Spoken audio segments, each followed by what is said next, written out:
Querido Jesus, lerei agora as páginas da tua vida, que elas me levem a te amar cada vez mais e que tuas palavras firam o meu coração e me levem a mudar de vida. Hoje é festa de Santo Agostinho. O evangelho de hoje é o evangelho de São Mateus, capítulo 23, versículos 13 a 22. Naquele tempo disse Jesus: Ai de vós, mestres da lei e fariseus hipócritas! Vós fechais o reino dos céus aos homens. Vós, porém, não entrais nem deixais entrar aqueles que o desejam. Ai de vós, mestres da lei, fariseus hipócritas! Vós percorreis o mar e a terra para converter alguém, e quando o conseguis, o tornais merecedor do inferno 2 vezes pior do que vós. Ai de vós, guias cegos! Vós dizeis: se alguém jura pelo templo, não vale, mas se alguém jura pelo ouro do templo, então vale. Insensatos e cegos, o que vale mais, o ouro ou o templo que santifica o ouro? Vós dizeis também: se alguém jura pelo altar, não vale, mas se alguém jura pela oferta que está sobre o altar, então vale. Cegos, o que vale mais, a oferta ou o altar que santifica a oferta? Com efeito, quem jura pelo altar, jura por ele e por tudo o que está sobre ele. E quem jura pelo templo, jura por ele e por Deus que habita no templo. E quem jura pelo céu, jura pelo trono de Deus e por aquele que nele está sentado. Palavra da salvação. Glória a vós, Senhor. Vamos olhar para Jesus. Hoje comemoramos a festa de Santo Agostinho, um homem extraordinário, um ponto fora da curva, um santo de primeira categoria, um dos maiores da Igreja, com uma inteligência incrível. Sua influência na Igreja e no mundo até hoje é formidável. É um santo que temos que conhecer e ler seus escritos. Seu nome era Aurélio Agostinho. Nasceu em Tagaste, na cidade do norte da África, dominada pelos romanos, na região onde fica a Argélia, no dia 13 de novembro do ano 354. Filho primogênito, seu pai, chamado Patrício, era pagão e pequeno proprietário de terras. Sua mãe, pelo contrário, era cristã fervorosa, tanto que tornou-se santa, Santa Mônica, celebrada no dia 27 de agosto, um dia antes da festa de Santo Agostinho. Mônica sempre buscou educar o filho na fé cristã. Agostinho, porém, por causa do exemplo do pai, não se importava com a fé. Santa Mônica queria que seu filho se tornasse cristão, mas percebia que a hora de Deus ainda não tinha chegado, tanto que adiou seu batismo com receio de que ele profanasse o sacramento. Aos 11 anos, Agostinho foi enviado para estudar em Madauro, perto de Tagaste. Lá estudou literatura latina e algo que o distanciaria da fé cristã, as práticas e crenças do paganismo local e romano. Aos 11 anos, Agostinho foi enviado para estudar em Madauro, perto de Tagaste. Lá estudou literatura latina e algo que o distanciaria da fé cristã, as práticas e crenças do paganismo local e romano. Com 17 anos, foi para Cartago estudar retórica. Lá, embora tenha recebido formação cristã de sua mãe, passou a seguir a doutrina maniqueísta, que enxerga o mundo apenas como bem e mal. Além disso, tornou-se hedonista, ou seja, seguidor da filosofia que tem o prazer como fim absoluto da vida.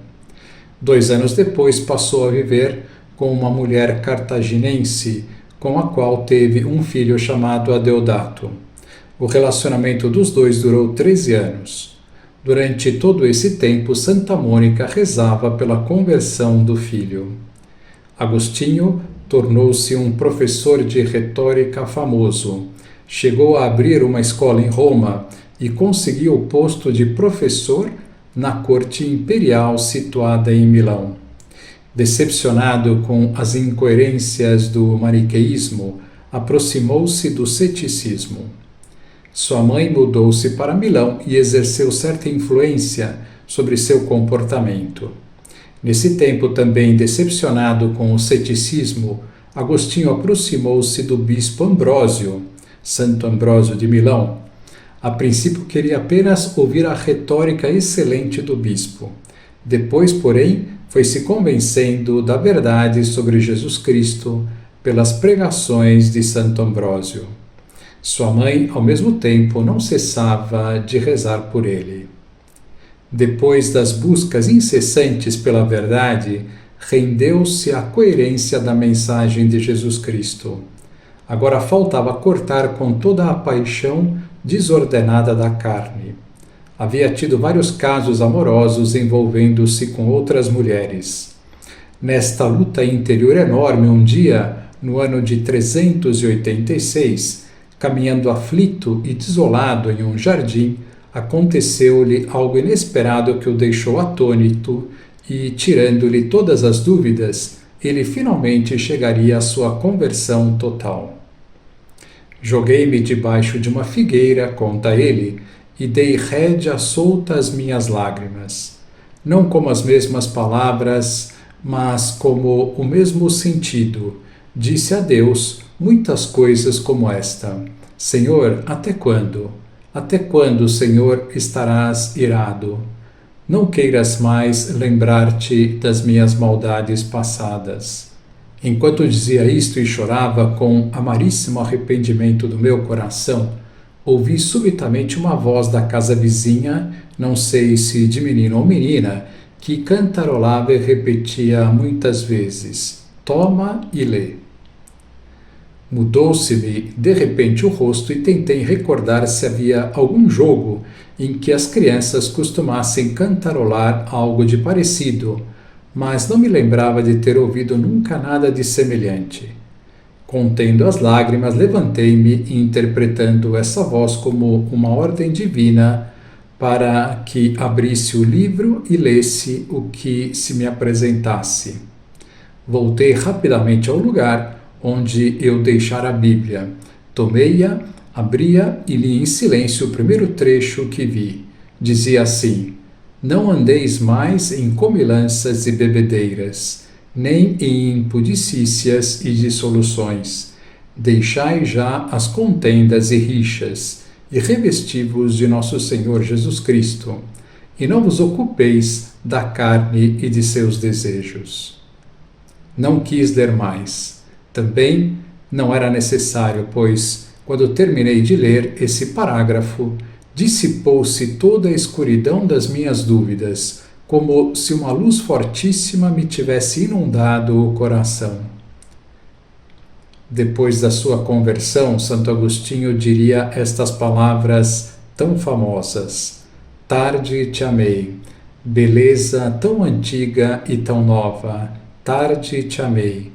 Tu estavas dentro de mim e eu te buscava fora de mim. Como um animal, lançava-me sobre as coisas belas que tu criaste. Tu estavas comigo, mas eu não estava contigo. Mantinham-me atado longe de ti essas coisas que, se não fossem sustentadas por ti, deixariam de ser. Chamaste-me, gritavas-me, rompeste a minha surdez. Brilhaste e resplandeceste diante de mim, e expulsaste dos meus olhos a cegueira. Exalaste o teu espírito e aspirei o seu perfume, e desejei-te. Saboreei-te, e agora tenho fome e sede de ti. Tocaste-me e abrasei-me na tua paz. Pouco depois, no ano de 387, ele e seu filho Adeodato, então com 15 anos, foram batizados em Milão por Santo Ambrósio durante uma vigília pascal. Agostinho decide voltar a Tagaste para morar com seus amigos e entregar-se inteiramente ao serviço de Deus por meio da oração e do estudo. Mas no ano 391, em visita à cidade de Hipona, buscando um lugar para instalar um mosteiro, foi proclamado sacerdote pelo povo e ordenado sacerdote pelo bispo Valério. Fundando um mosteiro, viveu com uma comunidade de irmãos como sacerdote, monge, asceta e estudioso. 4 anos depois, no ano de 395, foi sagrado bispo da cidade. Daí o nome com o qual é conhecido, Agostinho de Hipona. Deixando o mosteiro, que se converteu em um centro de formação, que formou muitos sacerdotes e bispos para toda a África, foi viver na casa episcopal, fundando ali um mosteiro para os clérigos de Hipona. Se dedicou ao estudo das Sagradas Escrituras e dos padres da Igreja. Sua morte ocorreu no dia 28 de agosto do ano 430. Mais tarde, em 725, seus restos mortais foram exumados e transladados para a cidade de Pavia, na Itália, onde são venerados na igreja de São Pedro do Céu de Ouro. A igreja fica perto do local onde ocorreu sua conversão. Que lição nós podemos tirar desta festa que comemoramos hoje? Recomendo para conhecer a vida de Santo Agostinho o livro de sua autoria, As Confissões, onde ele relata a sua apaixonante trajetória em direção a Deus, sendo sincero consigo mesmo, admitindo que o prazer, o dinheiro, a fama não o faziam feliz. Recomendo a edição feita pela editora Quadrante, pois foi trabalhada para adaptar-se à nossa linguagem moderna. Agora vos dou a bênção para este dia. A bênção de Deus Todo-Poderoso, Pai, Filho e Espírito Santo, esteja sempre convosco e permaneça para sempre. Amém.